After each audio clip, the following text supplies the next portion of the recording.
Hello everyone and welcome to my YouTube channel. So today we are accompanied by Noodle, my Cornsnake, and we are going to be doing a Cornsnake care video.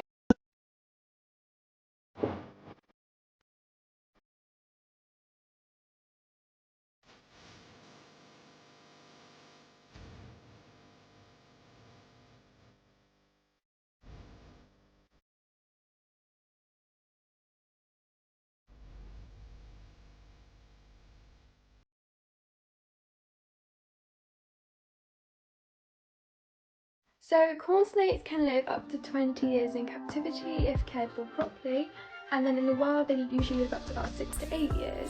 So there is quite a big difference there. They grow so fast. So my cornsnake I've had for just over a year now, and I will add a picture. He was absolutely tiny like a worm, and now he's this big in a year. But then again, it all depends on how often you feed them, what size you feed them, and if they're cared for properly. My cornsnake is definitely my favourite out of all my reptiles. I don't want to have a favourite, but the way they grow and the colour change and the quickness of it is absolutely amazing. It's so rewarding. I will be doing another video on cornsnake setup, but as it is a care video, I will let you know what you need to do and what sizes you need to do. So for a fully grown cornsnake, well, mine is not fully grown yet, he's probably got another couple years left till he's fully grown. However, I do keep him in a 4-foot vivarium. So when they're babies, they are usually recommended to be kept in a smaller cage, like probably about 1 foot or 2 foot, because they're so tiny they feel safer in smaller spaces. So Noodle used to be kept in a 2-foot cage, and then I upgraded into a 4-foot cage, but in the future he might even go any bigger than that.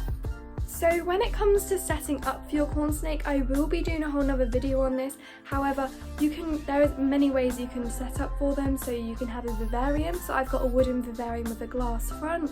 You can have a full glass Enclosure vivarium, as long as it's got plenty of ground space, and you can set up with a tub. So tubs are the cheapest option, however, they don't look great. So when it comes to vivariums and Enclosures, glass ones, they look pretty. You can decorate, you can see inside. When it comes to tubs, they don't look the nicest, and honestly, I just think it's hard to keep the humidity low in a tub. So my rainbow boa is in a tub, but he needs 90 to 100% humidity. Whereas my cornsnake here, he requires 40 to 50% humidity. So that is a factor you need to keep in mind. You need to make sure you have plenty of spaces for your cornsnake to hide, explore, maybe climb up a little bit. They aren't arboreal, but I do see my cornsnake on top of one of his bigger hides at night time exploring. I have a couple tunnels. And then when it comes to water bowls, so it is recommended to have a minimum of 2 water bowls in your cage either side, so they have a lot of variety of where they want to go. So I have a large one which is big enough for him to soak in if he wants to, if he's in shed, and then I've got a smaller one on the other side, so he's got another choice of where to drink. I have actually ordered another one, so I want to add another one in there because the cage is quite big, so he's got a lot of places to go for a drink. It can be kept in a 3-foot to 4-foot. Mine is kept in a 4-foot by 3-foot at the moment. However, I would like to upgrade that because they are quite active snakes and you see them out quite a lot, so they need a lot of space to roam.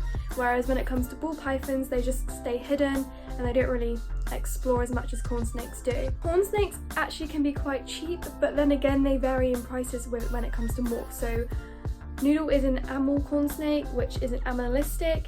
He was only about £30. Honestly, I had this one and then I got another one and then another one and then another one, and it doesn't stop. Like, I want so many more, but I want to care for them properly.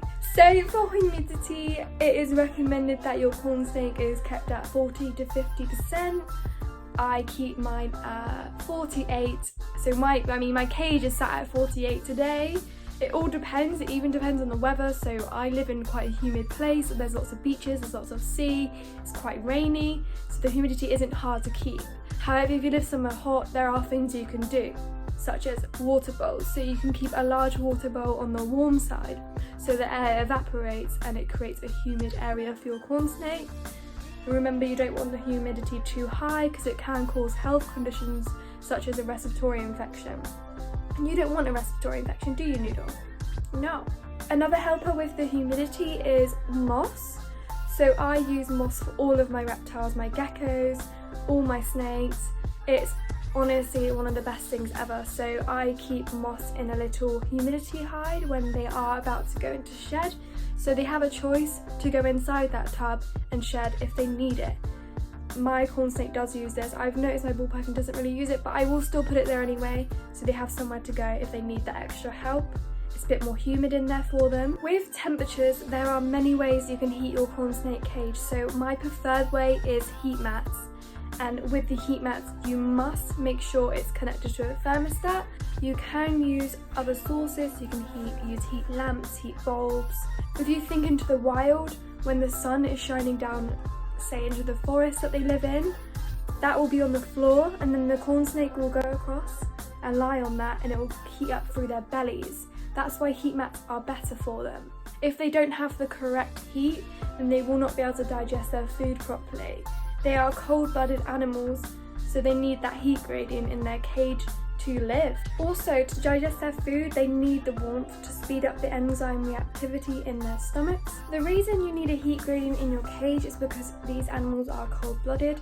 So, for example, with humans, if we get too hot, we sweat, and if we get too cold, we have hairs and we get goosebumpy.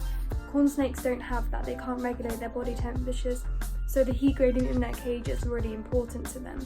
With temperatures, you should keep your cornsnake at roughly around 27 to 29.5 degrees. I wouldn't go any higher than this because if it's too hot, it can stress them out. When your cornsnake or any reptile is going into shed, you should leave them alone. You shouldn't touch them, it can really stress them out. When they're going into shed, they will have blue or cloudy eyes and their skin will become lightened. It's not hard to miss. So you should always up the humidity for them, help them out a little bit, and yeah, hopefully you'll get a full shed. When you have fed your animal, you should always wait at least 24 hours before holding them again. I never move my animals to feed. I think it causes unnecessary stress.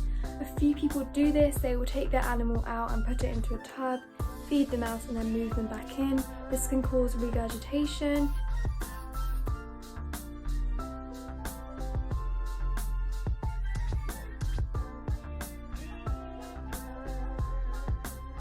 If you're quite threatened, so you should leave them alone. You should leave them alone to digest. I actually leave my snakes alone for 2 to 3 days because they have quite big meals, and I just think I should give them time. As I said before, with the heat, you must have a thermostat. It's the most important thing. Otherwise your cornsnake will burn, your cornsnake will overheat. You cannot regulate any temperatures you have in that cage, and it again can be fatal. You don't want any burns on your cornsnake or snakes in general. You should have a feeding schedule for all of your reptiles so you can monitor what food and how often they're going to be eating. You shouldn't go any bigger than the thickest part of their body when it comes to feeding. You should always have a feeding schedule and some scales to weigh your reptile. So I have some reptile scales and I weigh my reptiles every about 2 to 3 weeks to monitor how much they're growing and if I need to upgrade their food at all.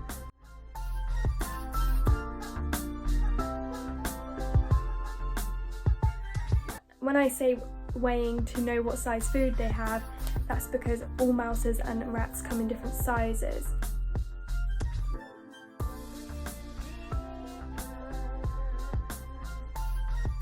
So I feed all of my animals on mice because rats are really fatty and it's not very good for them. Feeding live can be dangerous for your animal because the mice can bite or the rat can bite them. It can scratch them inside, causing like irritation. They could scratch their eyes. You know, you just got to be really careful. You have to watch every second of it.